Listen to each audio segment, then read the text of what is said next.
தமிழ், இது உண்மையின் குரல். வணக்கம். ஜி தமிழ் செய்திகள் வாசிப்பது உங்கள் கோமலா. தமிழ்நாடு பாண்டிச்சேரி தொண்டு நிறுவனங்கள் கூட்டமைப்பு மற்றும் நியூஸ் 7 தொலைக்காட்சி மற்றும் மாநகர போக்குவரத்து காவல்துறை இணைந்து 500 தென்னை மரக்கன்றுகள் வழங்கும் விழா.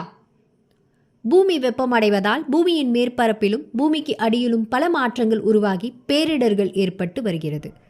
பனிப்பாறைகள் உருகுவதால் சுனாமியும், பூமிக்கடியில் வெப்பம் அதிகமாவதால் நெருப்பு குழம்பும், காற்று அதிகம் வெப்பம் அடைவதால் மழையின்மையும், அதிகமான வெயில் காரணத்தினால் பூமியின் மேற்பரப்பில் விவசாயம் இல்லாமல் வறண்டு போவதும் போன்ற பல பேரிடர்கள் ஏற்படுகிறது.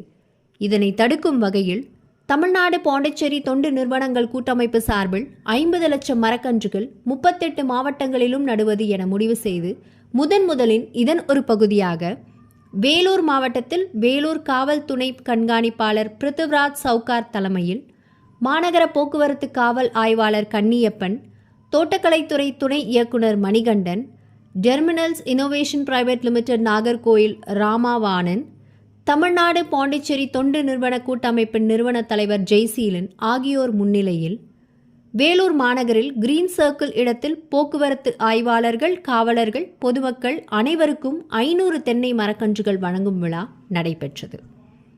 இதில் வேலூர் காவல்துறை கண்காணிப்பாளர் பிருத்திவிராஜ் சவுகார் கலந்து கொண்டு பொதுமக்களுக்கு மரக்கன்றுகள் வழங்கி சிறப்பித்தார். உடன் தொண்டு நிறுவனங்களின் கூட்டமைப்பு, மாநில, மண்டல, மாவட்ட பொறுப்பாளர்கள் கலந்து கொண்டு சிறப்பித்தனர்.